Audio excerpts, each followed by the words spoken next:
Good morning, everyone. Last night I was driving the daily Plymouth Voyager 94, and it was raining. And right when I got to work, I heard a pop, and the passenger windshield wiper wouldn't move anymore, just the driver's side. So I had to come home, or after work came home, brought in the van. Let me see if I can adjust the lighting. It is hella bright. Took the Yukon out, so I'll probably drive this today to work. I do like driving this van just because it's so cheap on gas. The Yukon is a flex fuel E85, and the closest place for E85 for me is 45 minutes away. So can't get it. In Vegas, there was a Murphy's gas station across the street from my house out in Vegas, and the gas there was only $2.30 a gallon. So it was cheap to drive that to work and back and forth. I just filled this up last night, full tank of gas, $30, and it was $2.99 a gallon. So I got a full tank of gas for $30, but that was just to top it off what I had in here. So, but to start the video, I already kind of took these parts off. I've never worked on this car before except for oil change. I've never even done a tune-up on this car. This is my mom's van. My mom likes to drive the Buick. Damn, it's lighting. Which you can see right there. That's her favorite car. This is basically the backup car for everyone in the family to drive. So I'm driving this one until I can start really doing something with that. But that does suck a lot of gas. So I already popped off the covers to get to the windshield wiper arms. I did take off both arms, and I'll do a little video on or a little intro in the house with these, how to take these off, because I didn't know how to do it. So, but just to show what happened is, or actually let me do this. First, you're gonna have this insert that goes in here. That sits in there. And this piece, this sits on top.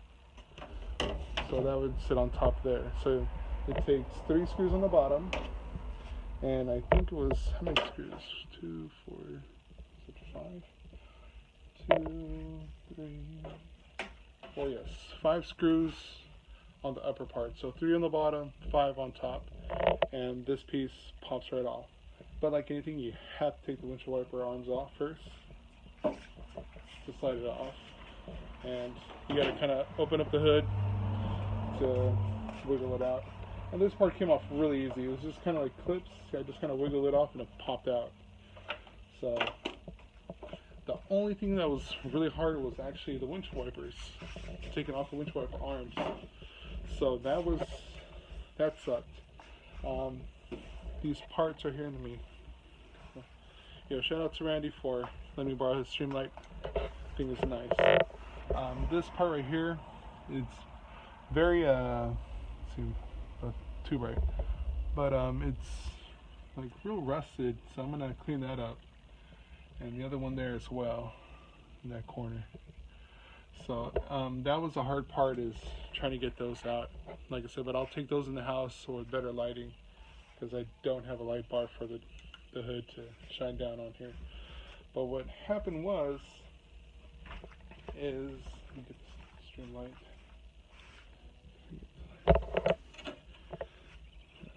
Just that.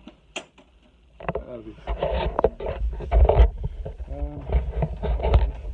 alright, if you guys can see this piece here, let me see if I can, it's way too bright.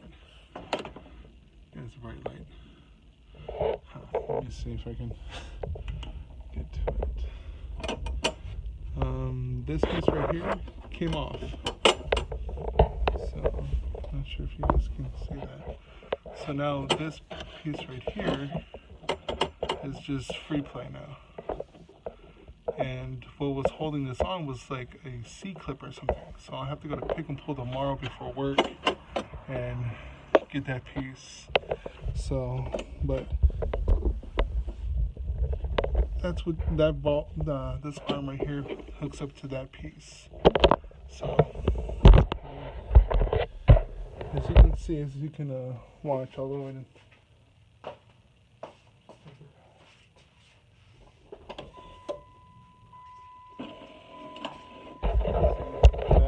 So it's not the motor. I thought maybe it was a motor because I don't know how this works. I wasn't sure if it's based off of 2 motors, 1 motor, or what.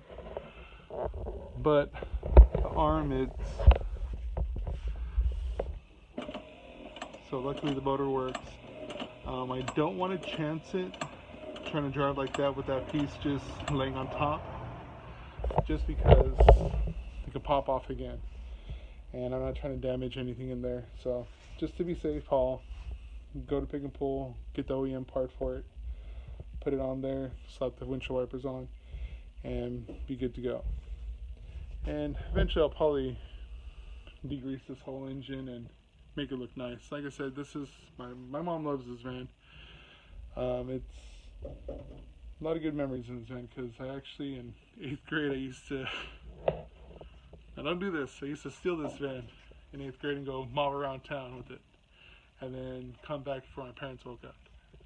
So that's kind of why I like this van a lot, because it's my good memories of having fun and being a troublemaker in it. So, so hopefully my mom doesn't see this video. But other than that, let's go inside and check those arms so I can show you guys how that works. Alright guys, so this is the part. I could not figure out how to take this off. Just didn't know. So what I did was try to find something on YouTube actually that's something similar, and everything else was up and up different. And I was just flashing the light in between so I can see this piece to have an idea, okay, what's this do? And then I noticed this part. I can bend this up. I saw this piece right here. When I was looking at it, I was like, that looks like a clip. Then I saw this piece that sits up here. So then basically I just took a flathead, pop this up in, and then it just lifted up. So, I mean, it's a little bit easier when it's on the vehicle. Turn it around. When I pop this up,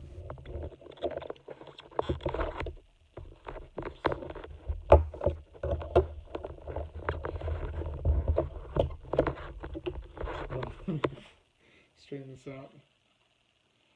You gotta play that spring.